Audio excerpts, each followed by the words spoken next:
संसद भवन के मकर द्वार पर कांग्रेस और बीजेपी के बीच धक्का मुक्की।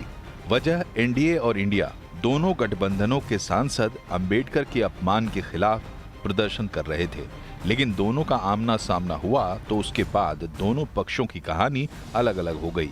केंद्रीय मंत्री प्रहलाद जोशी का कहना है कि राहुल गांधी ने बीजेपी सांसद मुकेश राजपूत को धक्का मारा और वो सांसद प्रताप सारंगी पर गिर पड़े। दोनों को अस्पताल में भर्ती करवाना पड़ा। प्रताप सारंगी के सिर में चोट लगी है और मुकेश राजपूत मौके पर ही बेहोश हो गए थे। वर्षों तक, दशकों तक हम भी हारे थे, लेकिन ऐसा व्यवहार कभी नहीं किया है।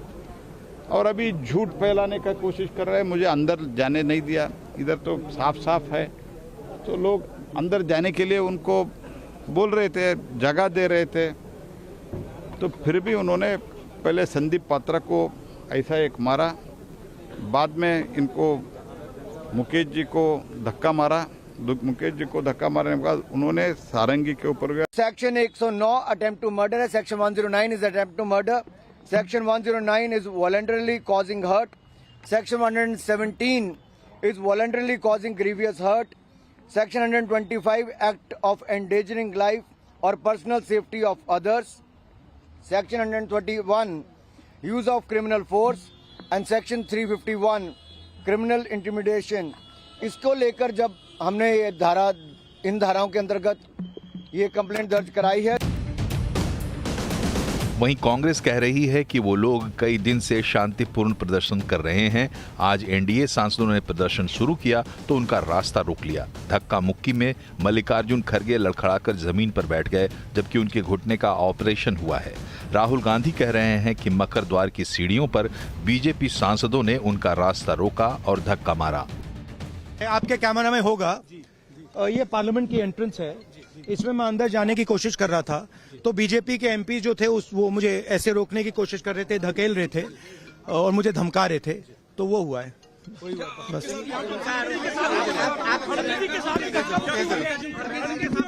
नहीं देखिए हाँ किया है मगर ठीक है कोई मतलब धक्का मुक्की से हमें कुछ होता नहीं है, मगर ये एंट्रेंस है पार्लियामेंट हाउस की और हमारा अधिकार है अंदर जाने का, और बीजेपी के जो मेंबर्स हैं वो हमें अंदर जाने से रोक रहे थे। अगर आप सोचते हैं, अगर इस देश की जनता सोच रही है कि ये लोग संविधान की रक्षा करेंगे, अगर आज भी इस देश की जनता किसी भी कंफ्यूजन में है तो कंफ्यूजन दूर हो जाए। इनकी असली जो भावना है वो निकल गई अमित शाह जी की बातों में। इनकी असली भावना आज आपको दिख गई यहाँ पे, जहाँ पे ये हिंसक भावना रख रहे हैं। इनके मुंह से जय भीम निकल भी नहीं सकता। मैं इनको चैलेंज करती हूँ बीजेपी की एमपी से, यहाँ खड़े होकर जय भीम बोले। बीजेपी और कांग्रेस दोनों तरफ के सांसदों ने पुलिस में शिकायत दर्ज करा दी है, लेकिन सवाल उठता है कि लोकतंत्र के मंदिर में धक्का मुक्की की नौबत कैसे आई? आखिर किसने किसको धक्का मारा? और सबसे बड़ा सवाल, क्या देश के सांसदों के इस व्यवहार से संविधान निर्माता अंबेडकर की प्रतिष्ठा बढ़ेगी या घटेगी? दुनिया का सबसे बड़ा लोकतंत्र और लोकतंत्र का सबसे बड़ा मंदिर, वहां पे इस तरह की घटनाएं वाकई काफी शर्मनाक है। इसके लिए जिम्मेदार चाहे जो भी हो, लेकिन सवाल उठता है कि ऐसी हरकतों से फायदा क्या होने वाला है, किसको फायदा होने वाला है और कौन इसको अपने हित में देख रहा है, किसको इस पर नुकसान होने जा रहा है इस पूरी घटना से। इस पर करेंगे आज खास चर्चा आवाज अड्डा में, और हमारे साथ विशेष मेहमान जुड़ रहे हैं।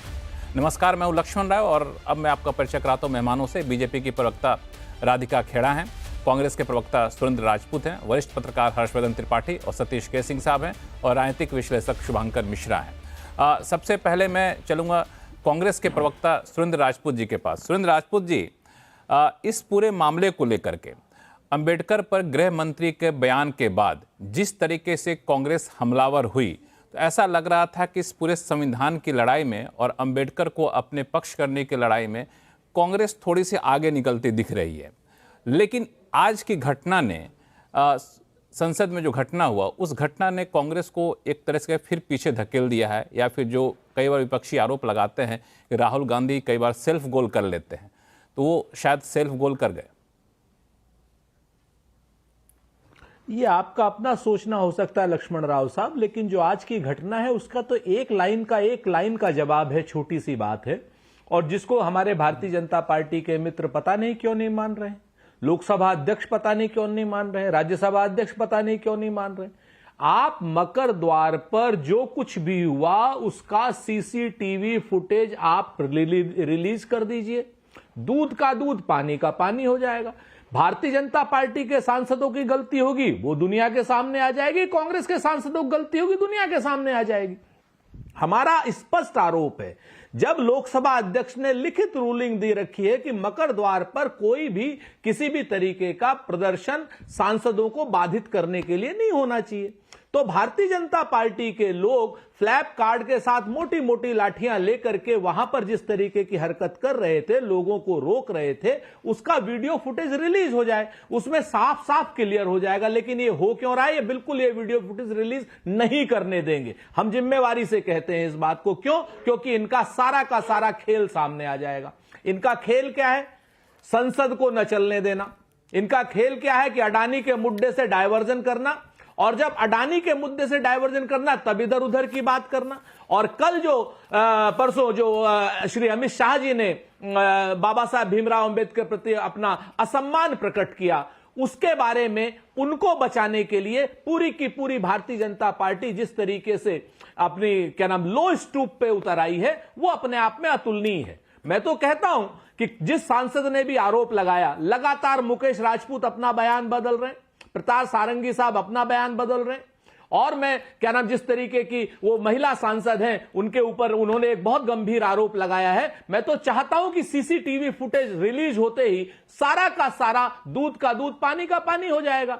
सांसद हमारे गिरे, मल्लिकार्जुन खड़गे साहब हमारे गिरे, और हमारे सांसदों को रोका गया, और हमारे ही ऊपर आरोप इसलिए लगाया जा रहा है क्योंकि अमित शाह जी को बचाया जा सके। लेकिन यह देश जानता है, देश का दलित जानता है, देश का जनमानस जानता है, इस डाइवर्जेंट टैक्टिक्स से काम नहीं चलने वाला। हम तो कहते हैं कि आप पहले तो वीडियो फुटेज रिलीज कीजिए, बार बार मैं कह रहा हूं, और उसके बाद जो जिसकी भी गलती हो उसको सजा दीजिए। लेकिन जिस तरीके से लोकतंत्र का अपहरण करने की कोशिश भारतीय जनता पार्टी कर रही है, कभी अडानी के मुद्दे पर बहस नहीं होने देती, कभी बाबा साहब भीमराव अंबेडकर के अपमान के मुद्दे पर बहस नहीं होने देना चाहती है, और जब हम ये बात करते हैं भाजपा की प्रवक्ता हमारे साथ जुड़ी हुई हैं राधिका खेड़ा।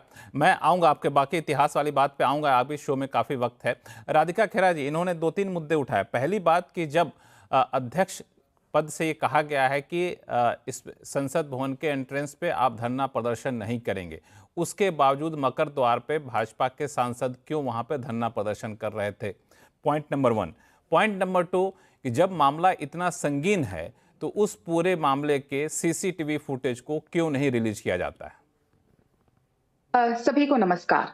आज भारत के संसदीय इतिहास का काला दिन है। काला दिन इसलिए है क्योंकि आज पूरे देश नहीं पूरे विश्व को जो भारत की संसद में देखने को मिला, जिस तरीके से ऑपोजिशन पार्टी ने एक ड्रामा रचा। देखिए, उन लोगों को लगता है, Congress party led by Rahul Gandhi and Priyanka Vadra, उनको ऐसा लगता है कि ये देश का संसद नहीं, ये जेएनयू का कैंपस है। कभी तालियां बजाते हैं, कभी नाच गाना करते हैं, कभी वीडियो रिकॉर्डिंग करते हैं, और अब इस तरीके की गुंडाई पे उतर आएंगे, ये देश में कभी किसी ने नहीं सोचा था। खैर, लेकिन एक कहावत है ना कि the fruit does not fall far away from the tree, तो हमने इतिहास में भी देखा है। 1984 की बात है जब राजीव गांधी जी ने कहा था, जब एक बड़ा पेड़ गिरता है, और उसका नतीजा आज भी हम देख रहे हैं। खैर, संसद हमारे लोकतंत्र का मंदिर है, और आज जो दृश्य देखने को मिला वो भारतीय लोकतंत्र के इतिहास में एक काला धब्बा रहा जाएगा। ये 2 बातें इन्होंने कही। इन्होंने कहा कि खड़गे जी को धक्का लगा, हमारे सांसदों ने किया। तो मैं उनको ये बता दूं कि हमारे दोनों सांसद अस्पताल में हैं, एक आईसीयू में है, बहुत गंभीर चोटें आई हैं, और वो हमने खुद तो मारा नहीं होगा, कोई अपने ही लोगों को मारता नहीं है, लेकिन जिस तरीके से धक्का मुक्की राहुल गांधी ने करी, अगर आपने वो वीडियोस देखे होंगे, वो सबके पास बहुत इजीली सोशल मीडिया में अवेलेबल है। जब राहुल गांधी जी को हमारे सांसदों ने आवाज दे के कहा, आप देखिए हमारी जो महिला सांसद थी जो उनको लेकर जा रही थी हमारे सांसद साहब को, उनकी पूरी चुन्नी खून से रंगी हुई है, और किस तरीके से कितनी गहरी चोट आई है। जब उनको आवाज दी और कहा राहुल गांधी जी, किया आपने ये क्या किया है, ये किस तरीके की धक्का मुक्की है, तो देख के इतने एटीट्यूड के साथ, इतना उनके अंदर, मतलब आप देखिए ना, अगर सड़क पे किसी को चोट भी लगती है ना, एक्सीडेंट होता है, तो लोग आते हैं मदद करने, लेकिन राहुल गांधी ने क्या किया, देखे हाँ इन्होंने धक्का दिया और चल दिए वहां से। उनकी इतनी भी लज्जा नहीं थी, इतनी भी शर्म हया नहीं थी कि इतने बुजुर्ग इंसान को इतनी जोर से चोट लगी है, खूना खून हो रहे हैं, सब वहां खड़े, तो जाके हाथ बटा के ये इंश्योर कर दे कि उनको इमीडिएटली मेडिकल हेल्प मिले और वो वहां से जा सके, वहां खड़े हो जाए। इतनी भी उनके अंदर बेसिक ह्यूमैनिटी नहीं थी। दूसरी बात, इन्होंने हमारी महिला सांसद बहन के बारे में जो कहा, देखिए ये बात तो हम हमेशा से देखते आ रहे हैं कि कांग्रेस को, हम ये हमेशा से देखते आए हैं कि कांग्रेस को महिलाओं के प्रति किस तरीके का रवैया रहा है, खास करके राहुल गांधी का। जब भी कांग्रेस में ही काम करने वाली, चाहे मेरे जैसी कोई महिला हो, कोई छोटी कार्यकर्ता हो, मैं भी बहुत छोटी कार्यकर्ता, बड़ी नेता हो जैसे प्रियंका चतुर्वेदी, जब महिलाओं के साथ कोई अभद्रता हुई या पार्टी के पुरुषों ने कुछ बदतमीजी बदसलूकी करी, तो राहुल गांधी ने लंबी चुप्पी साध ली और हमेशा से उन पुरुषों के पीछे खड़े हो गए। आज जिस तरीके से कांग्रेस पार्टी के प्रवक्ता ने बयान दिया कि हमारी जो सांसद साहिबा है राज्यसभा की, वो झूठ बोल रही हैं, जिस तरीके से राहुल गांधी ने व्यवहार किया उनके साथ संसद में, उनको डराने का काम किया, उनके साथ बदतमीजी करी, एक महिला सांसद की आंखों में आंसू आ गए, वो रोते रोते जगदीप धनखड़ जी के पास गई, माननीय जगदीप धनखड़ जी के पास, ये शिकायत लगाने।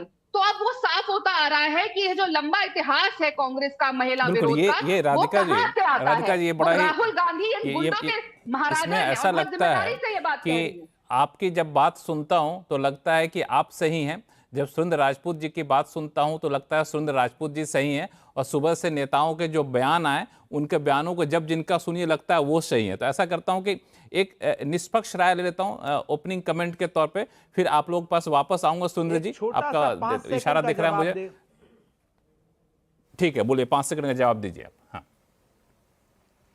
सिर्फ नहीं, राधिका हमारी बहन जैसी, हम तो 2 चीजें कहते हैं कि इधर उधर की बात करने से फायदा क्या, संसद जो है हाईली सेंसिटिव एरिया है। भारतीय जनता पार्टी के लोग सारी बातें कर रहे हैं, ईरान, तोरान, पाकिस्तान, तुर्की की, लेकिन ये नहीं कह रहे कि सीसीटीवी फुटेज क्यों नहीं रिलीज कर रहे। सीसीटीवी फुटेज रिलीज कर दीजिए भाई, राहुल जी की गलती होगी तो सामने आ जाएगी, बाकी सबकी गलती होगी राधिका जी, सीसीटीवी फुटेज आपकी पार्टी रिलीज करेगी? रिलीज करने में सुरेंद्र राजपूत जी ने एक बात कही, भैया आपने एक बात कही थी शुरुआत में अपने वाक्य में, आपने कहा था कि डंडे लेकर आए थे।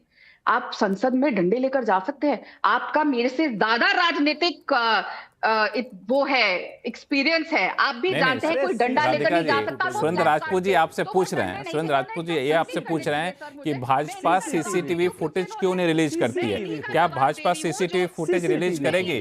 ताकि दे रही हूँ, मेरे को कंप्लीट करने दीजिए, बीच में मत टोकिए प्लीज। इन्होंने जो बात कही थी कि डंडे हैं, ये देश की जनता को पता होना चाहिए कि संसद में कोई डंडे नहीं जा सकते। प्लैक कार्ड आप भी इस्तेमाल करते आए हैं हर बार जब आपने प्रोटेस्ट किया है, तो ये एक पहला झूठ। रही बात सीसीटीवी फुटेज, उसका भी जवाब दे देता हूं। ये संसद की सीसीटीवी फुटेज है, ऐसा नहीं होता कि राहुल गांधी कहेंगे खड़े हो जाओ, खड़े हो जाओ, बैठ जाओ, धक्का मारो, धक्का मारो। और राहुल गांधी का तो इतिहास रहा है, और वो सीसीटीवी फुटेज क्या पूरे देश के सामने है, जब प्रधानमंत्री जी तीसरी बार सरकार बनाने के बाद संसद को संबोधित कर रहे थे, तो राहुल गांधी क्या कर रहे थे? चलो चलो चलो, बैल में जाओ, आक्रमण करो, आक्रमण करो। जिस तरीके से वो अपने सांसदों को, ये सब इधर उधर की बातें करने से कोई फायदा नहीं है। हम तो साफ एक बात कहते हैं, सीसीटीवी फुटेज रिलीज कीजिए। दर्ज करी गई है तो हर तरीके का फुटेज आएगा, पुलिस उसको देखेगी, चेक करेगी और पूरे देश के सामने आएगा। हमारे पास छुपाने को कुछ नहीं है। हमारे सांसद घायल हुए, लेकिन हाँ एक बात बिल्कुल, सुरेंद्र राजपूत जी इन्होंने साफ कर दिया कि इनके सांसद घायल हुए हैं और छुपाने के लिए कुछ नहीं है, सीसीटीवी फुटेज रिलीज करेंगे। आपकी मांग मान ली गई तो आप निश्चिंत रहिए। बाकी मुद्दे लेकर आऊं, चूंकि और भी वक्ता हमारे साथ जुड़े हुए हैं। एक निष्पक्ष राय लेता हूं शुभांकर मिश्रा से। शुभांकर, आपने दिन भर दोनों फुटेज देखे होंगे, दोनों नेताओं को बयान देखे होंगे, कौन, क्या लगता है कि गुनहगार कौन है इसका? लक्ष्मण जी नमस्कार।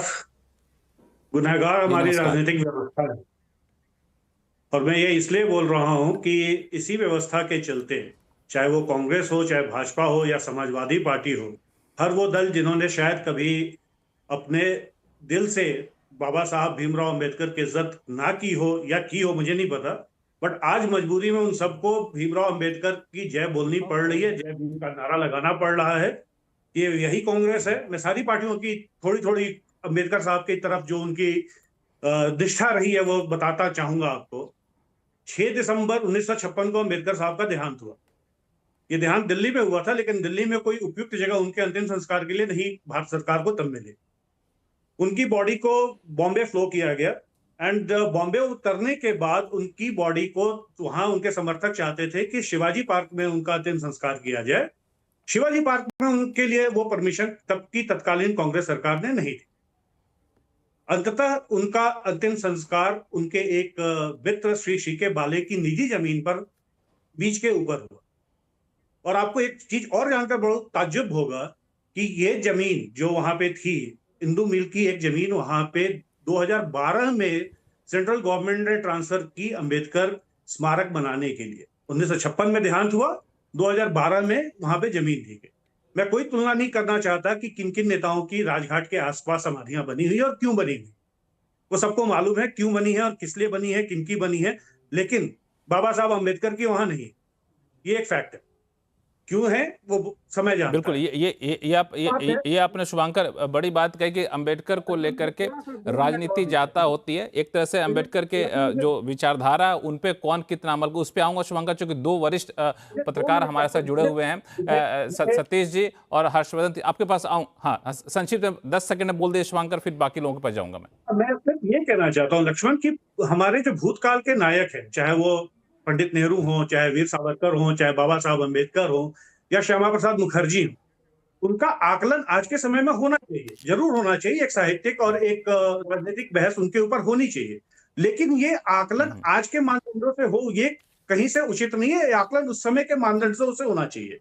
दूसरा, किसी भी व्यक्ति का जिसका 60 साल 50 साल 70 साल का राजनीतिक एक इतिहास रहा है, जो सार्वजनिक जीवन में 60-70 साल रहा है, वो व्यक्ति और उसके आप किसी एक काम को उठा लें, उसकी लिखी हुई हजारों पेज की जो उनका स्क्रिप्ट्स हैं, उनमें से आप एक कोई चुनिंदा वाक्य उठाएं और उसके ऊपर लेके आप उनकी इनकॉर्पोरेशन की लड़ाई लड़ना शुरू कर दें।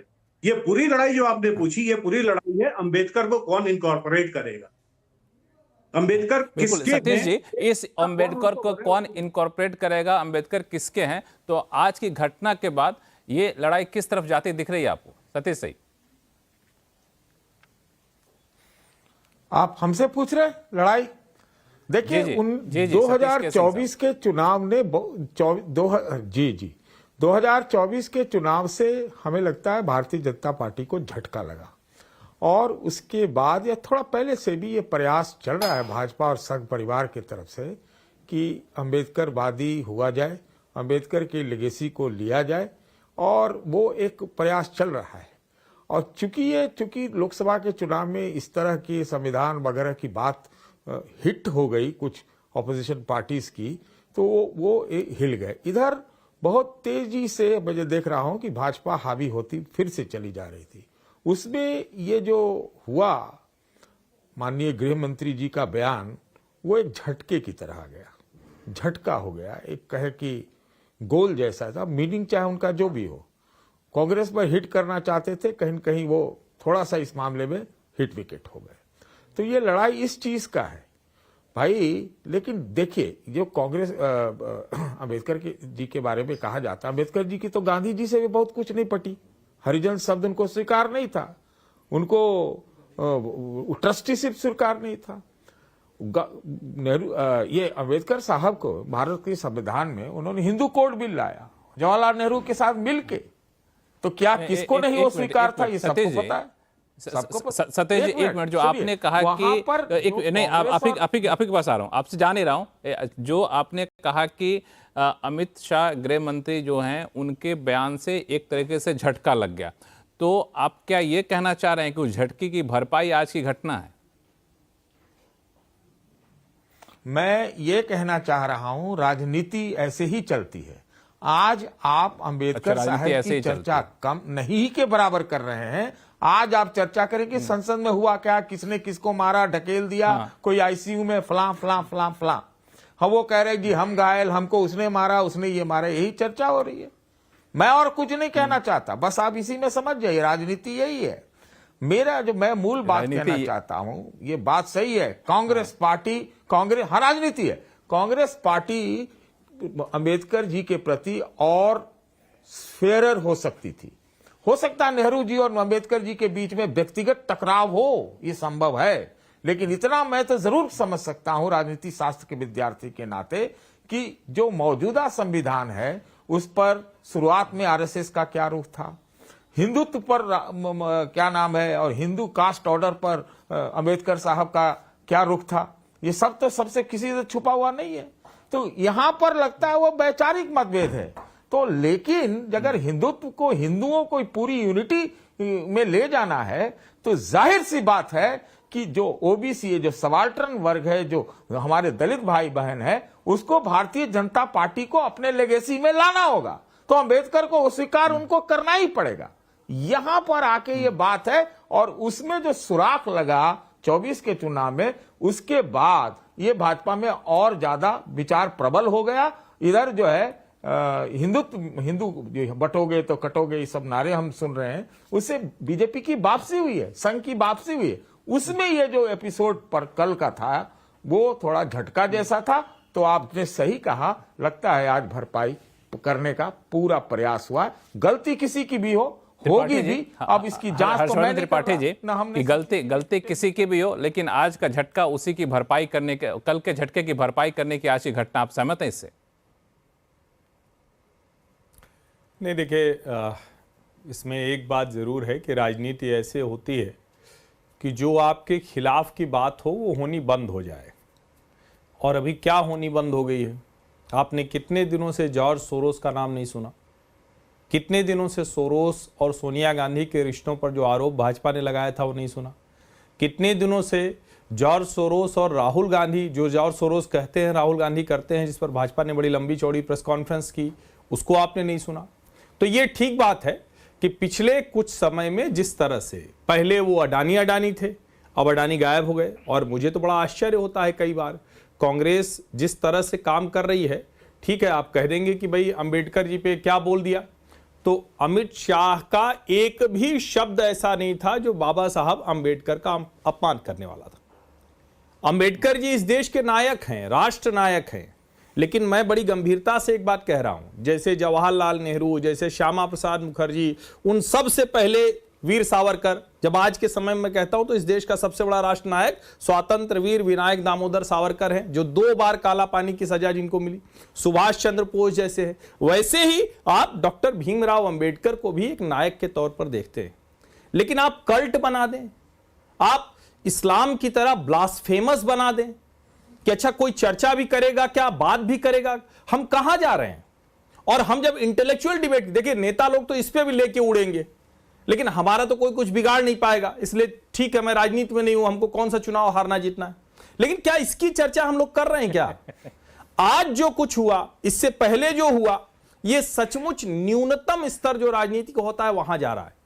और अगर आप ध्यान से देखें तो संविधान की पूरी चर्चा में आप, मतलब मैं नहीं जानता हूं कि इसको सिर्फ मैं देख पाया या और लोग नहीं देख पाए होंगे, चर्चा क्यों नहीं कर रहे हैं। संविधान की बात करनी थी, दर्जी की कहानी, अंगूठा काट दिया एकलव्य का, आपके प्रतीक क्या चुने जा रहे हैं? आप हिंदू आस्था, हिंदू प्रतीकों पर हमला करके राजनीति करेंगे। और हो सकता है अभी अच्छा लग रहा हो, मुस्लिम अपीजमेंट आपको अच्छा लग रहा हो, अब दर्जी का नाम सुनते ही देश के लोगों को कन्हैयालाल दर्जी याद आते हैं। और यह सचमुच नहीं समझ में आ रहा है कि क्या उन सारी चीजों से कांग्रेस को लगा कि अरे हमारे नेता उस तरह का भाषण नहीं दे पाए, हमारे नेता संविधान पर 2 के दोनों पहुंच गए थे फिर भी वो नहीं बोल पाए, सोरोस का इतना गंभीर आरोप लगा, उसका कोई सीधा जवाब तक नहीं दिया, कोई सीधा जवाब नहीं आया। और जबकि मेरा तो मानना है कि अगर भाजपा ने गलत आरोप लगाया तो उनको खींचना चाहिए कानूनी प्रक्रिया में। सोनिया गांधी जी की तरफ से आना चाहिए था ना, मानहानि का दावा आता, राहुल जी की तरफ से मानहानि का दावा आता, कोई बात नहीं हुई। तो मुझे तो लगता है कि इस पूरी राजनीति में अगर आप देखें तो सिर्फ यहां तक मत जाइए, थोड़ा पीछे जाइए, तब आपको समझ में आएगा कि जो अडानी के स्टिकर्स थे, फिलिस्तीन का बैग था, फिर बांग्लादेश में हिंदू और ईसाई पर अत्याचार हो रहा है उसका बैग था, उस सब से यहां तक क्यों पहुंचा, तब आपको बहुत आसानी से समझ में आ जाएगा। सुरेंद्र राजपूत जी, ये आरोप तो आप पर भी लग रहा है। अभी हर्षवर्धन को आपने सुना कि जो मुख्य मुद्दे थे जहां पे कांग्रेस घिरती हुई पा रही थी, तो उससे बाहर ध्यान भटकाने के लिए ऐसे इस तरह की घटना को अंजाम दिया जा रहा है। लक्ष्मण राय साहब, पहली चीज तो मैं माफी चाहता हूं, मैं लक्ष्मण राव बोल गया था आपको, लक्ष्मण राय जी है, मैंने कोई बात था। भावनाएं आपकी राय वाली थी तो मैं समझ गया। मैं 3-4 चीजें, हाँ जी जी जी जी, हाँ मैं 3-4 चीजें कहता हूं। हर्षवर्धन जी क्या कहते हैं क्या नहीं कहते हैं वो हर्षवर्धन जी को मुबारक हो, लेकिन हर्षवर्धन जी अपने आरोप लगाते इस वक्त ये भूल जाते हैं कि सरकार कांग्रेस की नहीं है, सरकार भारतीय जनता पार्टी की। 11 साल से सरकार भारतीय जनता पार्टी की है। अगर सरोज जैसा व्यक्ति कोई देश विरोधी काम हो रहा है और उस सरोज को हिंदुस्तान के कुछ पॉलिटिशियन या हिंदुस्तान के कुछ अपराधी या हिंदुस्तान के कोई पत्रकार उसको सपोर्ट दे रहे हैं तो एफआईआर करा करके उनको बंद कर देना चाहिए। कहीं इसमें कोई बहुत बड़ी बात तो है नहीं, हमारी तो एजेंसियां, हमारे तो सब लोग बहुत मजबूत लोग हैं। लेकिन क्या हर्षवर्धन जी ये कहना चाहते हैं कि सरकार कायरों की है? हर्षवर्धन जी ये कहना चाहते हैं सरकार निकम्मों की है? या हर्षवर्धन जी ये कहना चाहते हैं कि जब हम अडानी के ऊपर कांग्रेस पार्टी आरोप लगाएगी तब हम सरोज को निकाल करके लाएंगे लेकिन एफआईआर नहीं कराएंगे, कोई जांच नहीं कराएंगे? हर्षवर्धन जी ऐसा ही कुछ कहना चाहते हैं क्या? फोटो सोटो सारी चीजें करते रहेंगे? हैं, सुनिए तो क्या क्या कह रहे हैं? सुरेंद्र जी पूरा कर लें तब मैं बोलूं। अच्छा, सुरेंद्र जी पूरा करेंगे तब हर्षवर्धन जी जवाब देंगे आपको। हाँ जी जी जी। तो मैं ये सिर्फ इतना पूछना, क्या नाम है, हर्षवर्धन जी चूंकि बड़े अच्छे इलाहाबाद के पढ़े हुए भी हैं, व्हाट्सएप यूनिवर्सिटी के भी नहीं पढ़े हुए, तो मैं आपसे सिर्फ इतनी सी बात है कि सरकार जिसकी है जवाब उसको देना है। नंबर 1, अगर कोई प्रतिपक्ष पर या किसी अपराधी पर या आरोपी पर कोई कार्रवाई करनी है तो सरकार को करनी है। हमारा जो आरोप है, हमारा बड़ा स्पष्ट आरोप है कि जिस दिन से विंटर सेशन शुरू हुआ, अडानी के मुद्दे पर हमने बात उठानी चाहिए, हमें नहीं उठाने दी गई। अडानी से बात चर्चा न हो, अडानी के ऊपर मैं फिर से कहता हूं, अभी हर्षवर्धन जी करते अडानी गायब, अडानी कहीं गायब नहीं हुए। अडानी को गायब किया भारतीय जनता पार्टी ने, क्योंकि मोदी अडानी भाई भाई, बाकी सारी कमाई किसने बेच के खाई है तो बाद में पता चलेगा। लेकिन एक चीज तय जान लीजिए कि अडानी पर चर्चा ना हो, भारतीय जनता पार्टी ने और भारतीय जनता पार्टी के टोटल इकोसिस्टम ने सारे की सारी ताकतें लगा दी कि अडानी पर चर्चा नहीं होनी चाहिए, और अडानी पर चर्चा न कराने में वो कामयाब भी हुए। इतिहास में बहुत कम ऐसे उदाहरण देखने को मिलेंगे जब संसद को सत्ता पक्ष बाधित कर रहा है, पूरी तरीके से बाधित कर रहा है। तो अडानी के मुद्दे से हम नहीं भागे, अडानी के मुद्दे से भाजपा भाग रही है, भाजपा का इकोसिस्टम भाग छोटा सा रिएक्शन में ले लेता हूं। एक ऐसा करते सुरेंद्र जी, छोटा सा रिएक्शन में ले लेता हूं हर्ष जी से, फिर राधिका खेड़ा भी इस पर रिएक्ट करना चाहती हैं। संक्षिप्त में हर्ष जी अपना रिएक्शन रखेंगे। 2-3 पंक्तियां लक्ष्मण जी, सिर्फ 2-3 पंक्तियां। देखिए, मैं तो पत्रकार हूं, मैं कांग्रेस का प्रवक्ता तो हूं नहीं, कोई ताकतवर नहीं हूं, किसी और पार्टी का प्रवक्ता नहीं हूं कि मैं किसी को कायर, निकम्मा या ऐसी शब्दावली का उपयोग करूं, तो मैं नहीं कर सकता हूं। मैं सामान्य भाषा में बात करूंगा, मैं अपना स्तर नहीं गिराऊंगा, पहली बात। दूसरा क्या है, जब आप कहते हैं कि सरकार गिरफ्तार क्यों नहीं कर लेती, जॉर्ज सोरोस को गिरफ्तार कर लेगी क्या? और ईडी की पूछताछ भर हुई थी तो मल्लिकार्जुन खड़गे जी काला कपड़ा पहन के आए थे, लोग भूल तो नहीं गए? ये सबको पता है कि क्या तमाशा हो रहा था, क्या तमाशा होगा। लेकिन इसके बावजूद मुझे लगता है कि सरकार के पास अगर प्रमाण है तो करना चाहिए। लेकिन दूसरा पहलू भी तो है ना। अच्छा, चलिए मान लिया कि सरकार कुछ नहीं कर रही, आपके शब्दों में जो आप नवाज रहे हैं, नवाजिए, आपको बुरा नहीं लग रहा है। आपकी शीर्षस्थ नेता के ऊपर एक ऐसे व्यक्ति से जुड़े होने के आरोप लग रहे हैं जिसने दुनिया के कई बैंकों को बर्बाद कर दिया, कई जगह सरकारों को कर दिया, जिसका एजेंडा मोदी विरोधी है, जिसका एजेंडा भारत विरोधी है, जिसका एजेंडा डेमोक्रेसी विरोधी है। वो दुनिया को सबको बंद सोसाइटी मानता है, अपने दिमाग से चलने वालों को ओपन सोसाइटी मानता है। तो आपको क्या नहीं लगता कि आपको जाके आगे बढ़ के करना चाहिए? और इसके आगे की बात सत्ता पक्ष ने नहीं किया, सत्ता पक्ष ने जो किया वो तो किया ही किया। भैया, अखिलेश यादव आपके साथ नहीं थे, अभिषेक बनर्जी आपके साथ नहीं थे, शरद पवार आपके साथ नहीं थे। एक तरह से कहें तो कांग्रेस वाले अकेले अपनी ढपली अपना राग कर रहे थे, और पूरा जो विपक्ष था, जिसके नेता प्रतिपक्ष होने के नाते राहुल गांधी की जिम्मेदारी थी, वो नहीं कर पाए। तो सोरोस पर तो उनके साथ के सारे लोग थे, जो जिसको एनडीए कहते हैं, वो सब रहे। आपका साथी दल कहां चला गया? आपके लोग क्यों अडानी के मुद्दे पर गायब हो जाते हैं? क्या सब अडानी से मिल गए? आपके पास आऊंगा, सब अडानी के ही चलते सब। सुरेंद्र राजपूत जी आपके पास आऊंगा। हर्ष जी एक मिनट रुक जाएगा। सुरेंद्र जी, हर्ष के बातों का आप जवाब दीजिएगा, क्योंकि राधिका भी कुछ बोलना चाह रही थी। राधिका जी, देखिए कैसे ना सारी चीज इधर उधर जा रही है, क्योंकि इन लोगों को अपनी असलियत छुपानी है। इनको इस बारे में चर्चा करनी है, कह रहे हैं कि हम क्यों नहीं कार्रवाई कर रहे। लेकिन एक बात बहुत सही कही यहाँ पे कि ये लोग क्यों नहीं सोनिया गांधी जी एक डिफॉर्मेशन नोटिस भेज देंगी, पर वो भेजेंगी कैसे ना, वो भेज तो सकते ही नहीं त्रिपाठी जी, क्योंकि देखिए ना एफडीएल एपी की को प्रेसिडेंट वो है, इसमें ये सच्चाई है, ये सामने है, ये तो बिल्कुल वेबसाइट का है, तो वो कैसे इस बात पे किसी को नोटिस भेज सकती हैं? ये सच्चाई है कि वो उस संस्था की को प्रेसिडेंट है जो ये मानता है कि कश्मीर एक अलग देश है, वो उस संस्था की को प्रेसिडेंट है जो लगातार पाकिस्तान के कसीदे पढ़ता है। तो गुस्सा अब कैसे दिखाएं, क्योंकि ये ऑन रिकॉर्ड है, सच सामने आ चुका है, तो अब गुस्सा, अब क्योंकि राहुल गांधी इतनी ताइक्वांडो और अलग अलग चीजें करते हैं, मुझे याद है जब वो अपनी यात्रा के दौरान भी, जब उनकी यात्रा चल रही होती थी, तो वो अपने कार्यकर्ताओं से मिलने की जगह ना 4-4, 5-5 घंटे ताइक्वांडो प्रैक्टिस करते थे। वो भारत तोड़ो यात्रा पे जो निकले थे उसमें साथ में उनका ताइक्वांडो का कोच साथ चलता था, एक पूरा ट्रेलर में वो अकेले रहते थे और सुबह और शाम को कई कई घंटे राहुल गांधी को ताइक्वांडो की जो भी वो करते हैं उसकी ट्रेनिंग देते थे। और मैं ये लगातार पूछती भी थी कि आप जब आ जाते हैं 2 घंटे ऐसे हाथ हिला के, उसके बाद आप कार्यकर्ताओं से क्यों नहीं मिलते? उस प्रदेश के डिस्ट्रिक्ट प्रेसिडेंट से मिलिए, ब्लॉक अध्यक्ष से मिलिए, कार्यकर्ता को जोड़िए।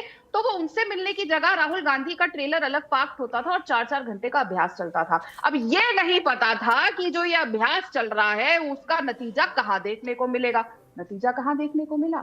साक्षात हमें संसद में, जो लोकतंत्र का मंदिर। सुरेंद्र राजपूत जी, ये एक बड़ा आरोप है कि ताइक्वांडो की जो ट्रेनिंग वो ले रहे थे भारत जोड़ो यात्रा के दौरान, उसकी प्रैक्टिस संसद में कर दी। मैं एक लाइन और जोड़ दूं तथ्य के तौर पे, मैं अपना कोई विचार नहीं रख रहा हूँ राजपूत जी, आप बिल्कुल साफ रखिएगा कि साफ तौर से जो वहाँ प्रत्यक्षदर्शी थे उनका कहना था कि मुख्य द्वार पे भाजपा के सांसद प्रदर्शन कर रहे थे और वहाँ पे सिक्योरिटी वाले लाइन लगा के एक रास्ता बना दिए थे कि जिनको अंदर जाना है वो जाएं, बाकी लोग अंदर जा रहे थे। लेकिन कांग्रेस के सांसद राहुल गांधी उस रास्ते से जाने की बजाय वो जहां प्रदर्शन हो रहा था, प्रदर्शन के बीच से निकलना चाह रहे थे, इसीलिए भगदड़ मची। 3-4 चीजें। पहली चीज तो देखिए, मेरी क्या नाम अननेसेसरली आदत नहीं है कि मैं किसी के ऊपर जिसके साथ मैं लंबे अरसे से रहा हूं उसके ऊपर व्यक्तिगत टिप्पणी करूं, उचित नहीं है।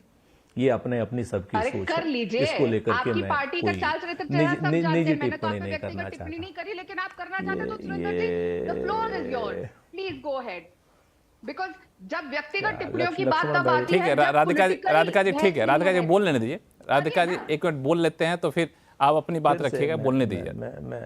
मैं बोलिए सुरेंद्र राजपूत जी, बोलिए। व्यक्तिगत टिप्पणी राहुल जी के ऊपर जो व्यक्तिगत टिप्पणी हुई, मैं उसकी बात कर रहा हूं। रही बात क्या नाम हिंसा की, तो गांधी हो चाहे गांधी परिवार हो और चाहे कांग्रेस पार्टी हो, ये हमेशा हिंसा की पुजारी थी और है और रहेगी। सीसीटीवी फुटेज सामने ला दीजिए, दूध का दूध पानी का पानी हो जाएगा। सबसे बड़ी बात, चूंकि कहते ना लश्कर भी तुम्हारा है, सरदार तुम्हारा है, तुम झूठ को सच लिख दो, अखबार तुम्हारा है, और इस दौर के फरियादी जाएं तो कहां जाएं, सरकार तुम्हारी है, दरबार तुम्हारा है। मकर द्वार पर लोकसभा अध्यक्ष का लिखित आदेश है कि दरवाजे पर कोई धरना प्रदर्शन कोई माननीय सांसद नहीं करेगा, कोई ऑब्जेक्शंस नहीं होगा। एक लाइन तथ्य जोड़ दूं सुरेंद्र राजपूत जी, बस सुन लीजिए। हाँ, एक लाइन जोड़ लेने दीजिए। आप जो ये बात दूसरी बार आप कह रहे हैं हमारे शो में, अपने आपको बोलने देंगे, आप चिंता न करिए। देखिए हमारे पास स्टॉप वॉच लगा हुआ है, स्टॉप वॉच दिखा करके मैं सबको बोलने का समय दे रहा हूँ, तो आप ये नहीं कह सकते। समय आएगा तो मैं सिर्फ ये कहना चाह रहा हूँ, आप जो बार बार ये कह रहे हैं कि मकर द्वार पे धरना प्रदर्शन करने की रोक लगी है, बिल्कुल आप सही कह रहे हैं, फैक्ट है। लेकिन फैक्ट ये भी है कि कल तो भाजपा के सांसद कर रहे थे, लेकिन कल से पहले पूरे सत्र के दौरान ये कांग्रेस के सांसद, इंडिया गठबंधन के सांसद वही धरना प्रदर्शन कर रहे थे। तो नियम सिर्फ भाजपा के सांसद ने नहीं तोड़ा, नियम आपके भी सांसदों ने तोड़ा। आप अपनी बात कहिए। अब मैं तथ्य रख दे, मैंने फैक्ट रखा सिर्फ। उसके बाद भी जवाब देता हूं।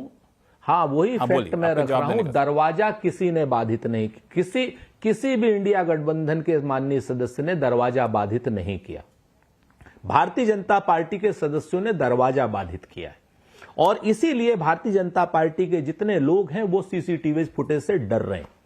मैं आपसे फिर से कहता हूं, दरवाजा किसी ने, मकर द्वार किसी ने बाधित नहीं किया, किसी इंडिया गठबंधन के सांसद ने। लेकिन हां, भारतीय जनता पार्टी के माननीय सांसदों ने दरवाजा बाधित किया, जो अपने आप में ऑफेंस है, जो अपने आप में लोकसभा अध्यक्ष के आदेशों की अवहेलना है। अगर इस अंतर को कोई नहीं समझ पाता तो भगवान उसका भला करे।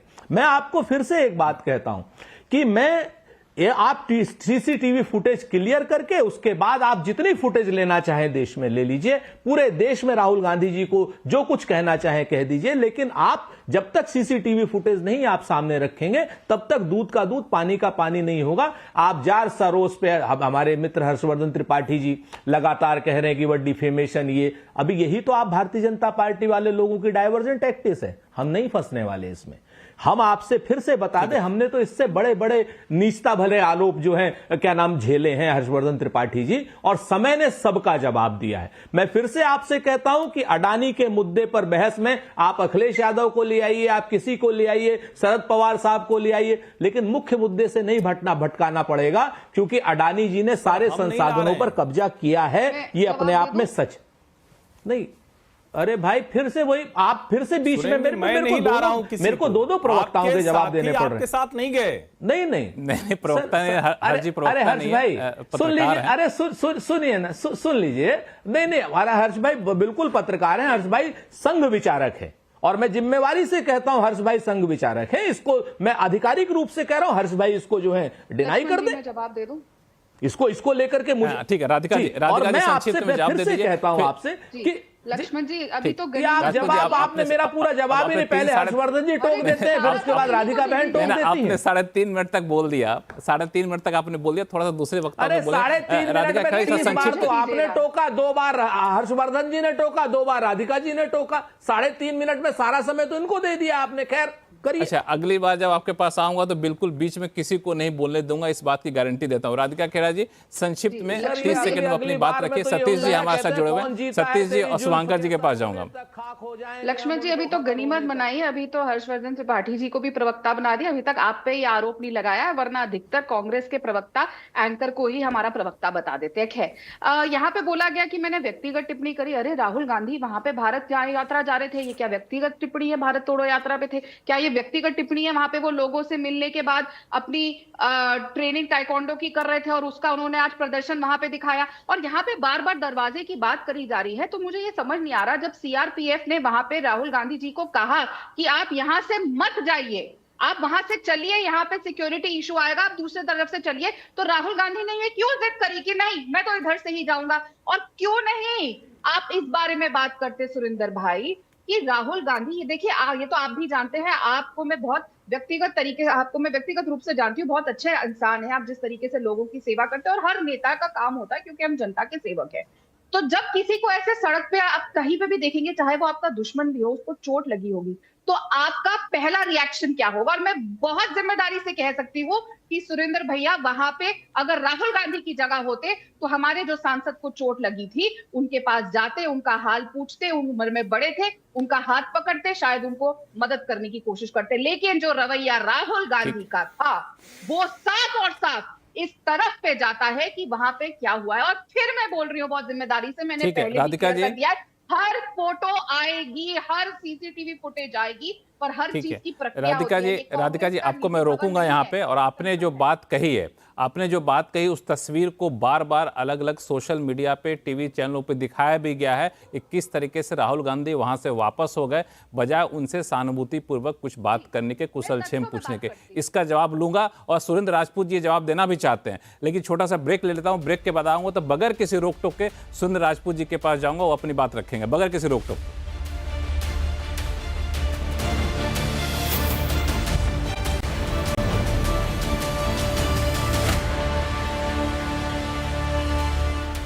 ब्रेक के बाद एक बार फिर से आपका स्वागत है। आप देख रहे हैं आवाज अड्डा, और मुद्दा यह है कि अंबेडकर पर लड़ाई, धक्का मुक्की तक आई। ब्रेक पे जाने से पहले भाजपा की प्रवक्ता ने एक बड़ा गंभीर आरोप लगाया कांग्रेस पे और राहुल गांधी पे। उनका कहना था कि जब सारंगी साहब जख्मी होकर पड़े थे तो वहाँ पे राहुल गांधी पहुँचे तो उनके साथ कुशल क्षेम पूछने की बजाय सिर्फ ये कहा कि मैंने धक्का नहीं मारा, इन्होंने मारा, कह के वापस लौट गए। उनका बॉडी लैंग्वेज जो कैमरे पे दिख रहा है वो थोड़ा सा लोगों को चुभ रहा है कि मानवीयता के नाते कम से कम वहां जाना चाहिए था। सुरेंद्र राजपूत जी आप क्या कहना चाह रहे थे, बताइए। भाई देखिए, ना आपने देखा ना मैंने देखा, मैं तो कह रहा हूं ना कि लगातार सीसीटीवी कैमरे की फुटेज को आप रिलीज कर दीजिए, दूध का दूध पानी का पानी हो जाएगा। एक बात, दूसरी बात, बार बार एक तरफा बात करके श्री राहुल गांधी जी को टारगेट करके कुछ नहीं हासिल होने वाला। सत्य को आप तथ्य से ही साबित कर सकते हैं, और तथ्य यह है कि अभी तक भारतीय जनता पार्टी ने सीसीटीवी फुटेज रिलीज नहीं किया। रही बात राहुल गांधी जी की मानवीयता की, तो राहुल गांधी जी किसी परिचय के मोहताज नहीं है, उनकी मानवीयता किसी परिचय के मोहताज नहीं है। निर्भया वाले केस से लेकर के और आज तक मैं आपको 1000 किस्से सुना सकता हूं। आज से 1 साल पहले तो राधिका बहन भी यही किस्से सुना सकती थी, कोई दिक्कत वाली बात नहीं है कि राहुल गांधी की मानवीयता क्या है। निर्भया के भाई को पायलट बनाना और उसके बाद उसकी बात भी किसी से ना कर देना, इस तरीके के हमारे पास यहां लखनऊ में सदफ जाफर के परिवार के बच्चे हों या कितने लोगों के हों, सबको बनाने का काम जो राहुल गांधी जी करते हैं वो मार्केट में आने के लिए नहीं करते। तो हम उस पर चर्चा इसलिए नहीं करना चाहते क्योंकि वो रोकते हैं, एक बात। दूसरी बात जो सबसे बड़ी बात है कि आज किस्सा ये हुआ ही क्यों। अगर मकर द्वार पर लोकसभा अध्यक्ष का फैसला है कि आप दरवाजे को बाधित नहीं करेंगे, तो आप दरवाजे को बाधित मत करिए। विपक्ष के सांसद करें, उनके खिलाफ कार्रवाई हो, सत्ता पक्ष के सांसद करें, उनके खिलाफ कार्रवाई हो। आज सत्ता पक्ष के सांसदों ने लगातार उस दरवाजे की एंट्रेंस को बाधित किया, सीढ़ियों पर चढ़ते हुए लोगों को रोका, धक्का मुक्की उनके साथ की। इसके तो स्पष्ट रूप से फुटेज सामने आ जाने चाहिए। आप नहीं मानेंगे तो संसद टीवी के फुटेज सामने आ जाने चाहिए। एक बात हो गई।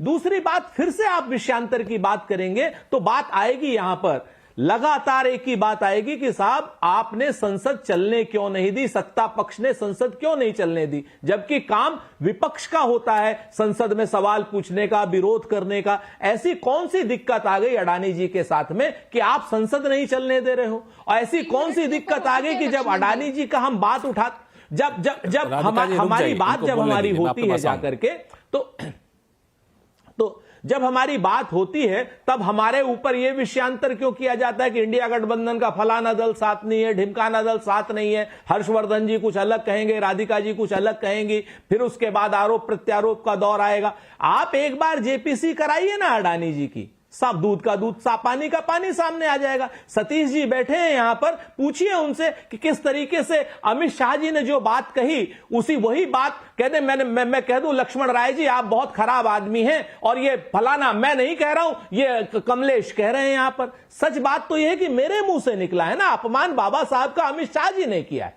अमित शाह जी की वो 11 सेकंड की वीडियो क्लिप सिर्फ सार्वजनिक रूप से जनता के सामने सही संदेश न पैदा कर सके, भारतीय जनता पार्टी के लोगों ने इसकी साजिश रची है और इसकी साजिश का आज नहीं तो कल और कल नहीं तो परसों खुलासा होगा। और हर्षवर्धन जी, मैं आपको एक बात बता देता हूं, जॉर्ज सोरोस हो, अडानी हो या अन्य कोई भी हो, सत्ता पक्ष की जिम्मेवारी होती है और सत्ता पक्ष अगर अपनी जिम्मेवारियों से मुकर रहा है तो सत्ता छोड़ दे, हम लोग कर देंगे, हम आपकी इच्छा के अनुसार कर देंगे। अब आपका समय काफी हो गया है, अब आप करीब 2.5 मिनट बोल लिए, थोड़ा सा अब रुक जाइए। ऐसा कि अब एक मिनट, आपने चूंकि हमें तो जाना था सतीश जी के पास और शुभांकर के पास, चूंकि आपने बार बार हर्ष जी का जिक्र किया तो हर्ष जी से एक छोटा सा रिएक्शन ले लेता हूं, फिर मैं सतीश जी के पास जाऊंगा, फिर शुभांकर के पास आऊंगा।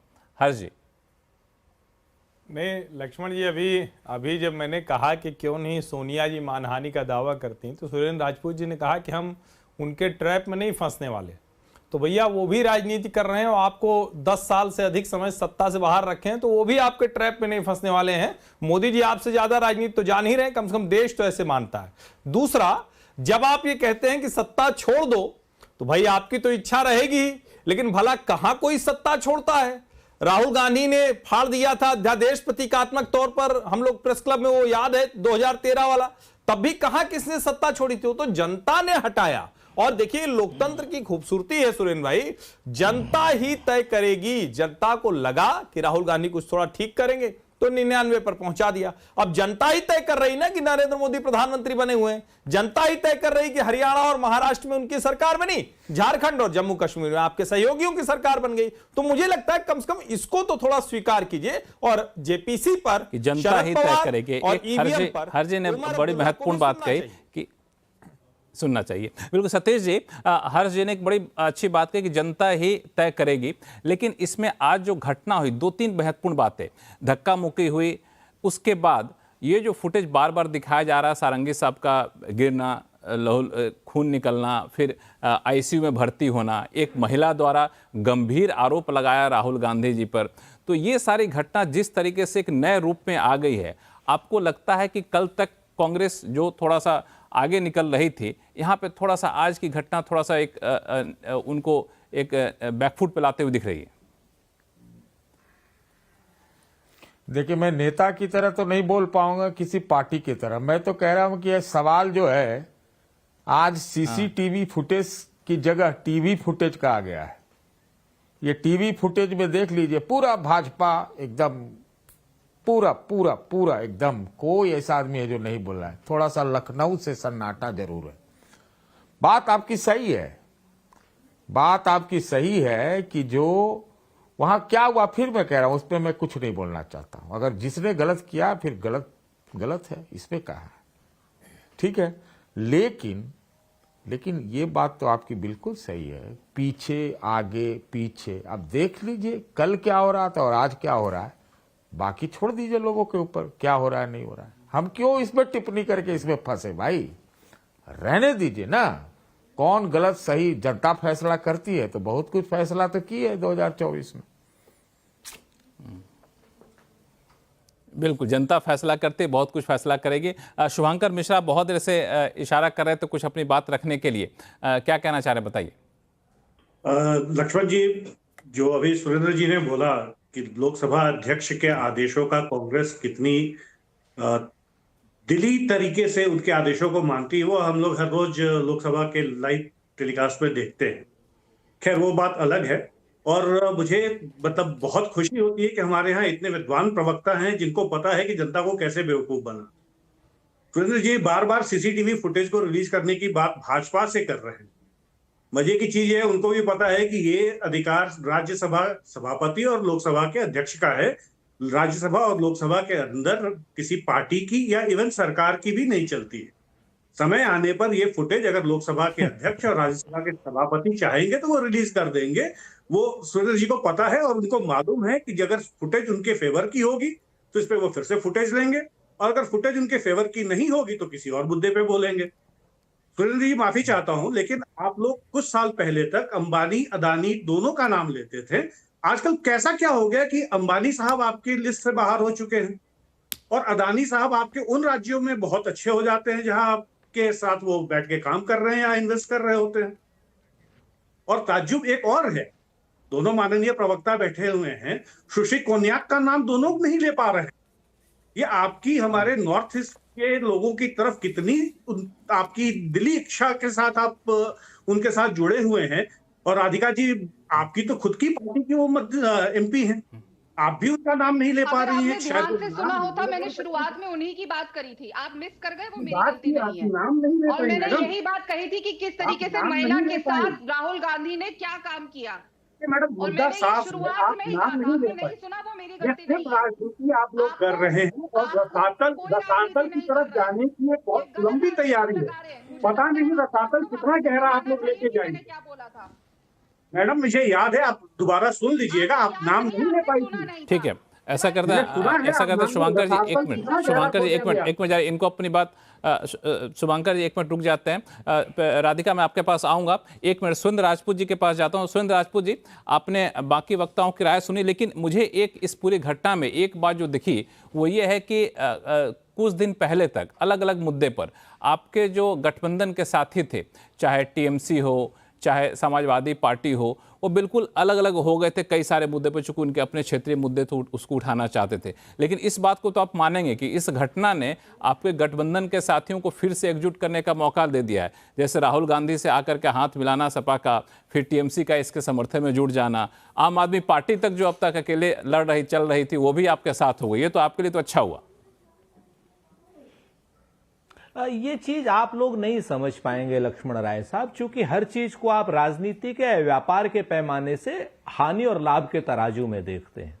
मसला यहां पर बाबा साहब के अपमान का है, और बाबा साहब के अपमान को जो भी सहेगा वो पाप का भागी बनेगा, श्राप का भागी बनेगा और नरक का भागी बनेगा। और जो भी बाबा साहब का अपमान करेगा वो भी इन तीनों चीजों का भागी बनेगा। बहुत साफ सी बात है, ये मुद्दा हमारा मुद्दा नहीं है, कांग्रेस का मुद्दा नहीं, ये देश का मुद्दा है, देश के दलितों का मुद्दा है, देश की उस बहुसंख्यक तमाम ऐसी आबादी का मुद्दा है जिसको आरक्षण का लाभ बाबा साहब के संविधान ने, जिसको कि क्या नाम कानून मंत्री कांग्रेस पार्टी ने बनाया था, उनका मुद्दा है ये मुद्दा हानि और लाभ के मुद्दे से और राजनीतिक मुद्दे ठीक है, से ये बाबा कहीं साहब परे का है। मुद्दा है, अभी अंबेडकर का मुद्दा है, ये शुभांकर हानि भाई- लाभ का मुद्दा नहीं। चूंकि समय हमारे पास सिर्फ 2 मिनट बचा हुआ है, राजपूत जी माफी चाहूंगा आपको रोकने के लिए, सिर्फ 2 मिनट समय बचा हुआ है। राधिका खेड़ा जी, आप अपनी बात 1 मिनट में खत्म करिए। छुपी हुई हमारे ऊपर अटैक किया था छुपे हुए संघी के रूप में। हर्ष भाई तो खुले हैं, लेकिन शुभांकर जी को मैं इतना बता दूं कि शुभांकर जी जो भी गलत काम करेगा हम उसके खिलाफ आएंगे, वो चाहे अंबानी हो चाहे अडानी हो। अगर हम अंबानी का नाम नहीं ले रहे हैं तो आपके पेट में दर्द नहीं होना चाहिए, नंबर 1।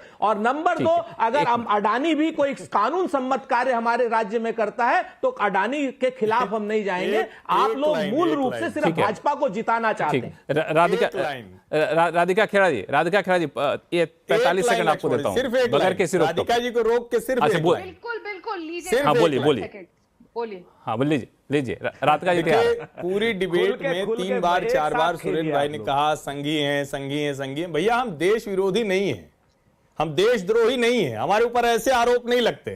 ठीक है ना, बस हो गया, जवाब मेरा पूरा हो गया। नहीं हर्ष भाई, ये बताओ। ठीक है, राधिका खेड़ा जी, राधिका खेड़ा जी, देश विरोधी बताओ आप। पूरा देश, हम और पूरा देश एक है, इसीलिए सेफ है।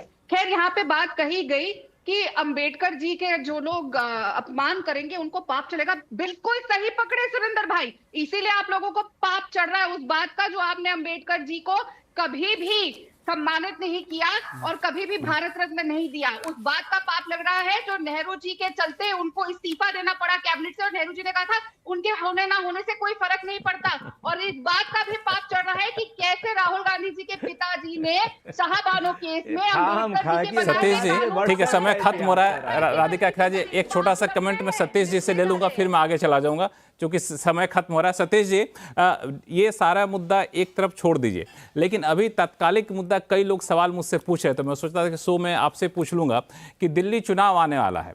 दिल्ली में 7 सीटें तो ऐसी है जहां पे पूरी तरह से ये समुदाय होता है जो अंबेडकर के समर्थक होते हैं, वो तय करते हैं कौन जीतेगा। बाकी 30 सीटें हैं जहां पे इनकी भूमिका काफी महत्वपूर्ण रहती है।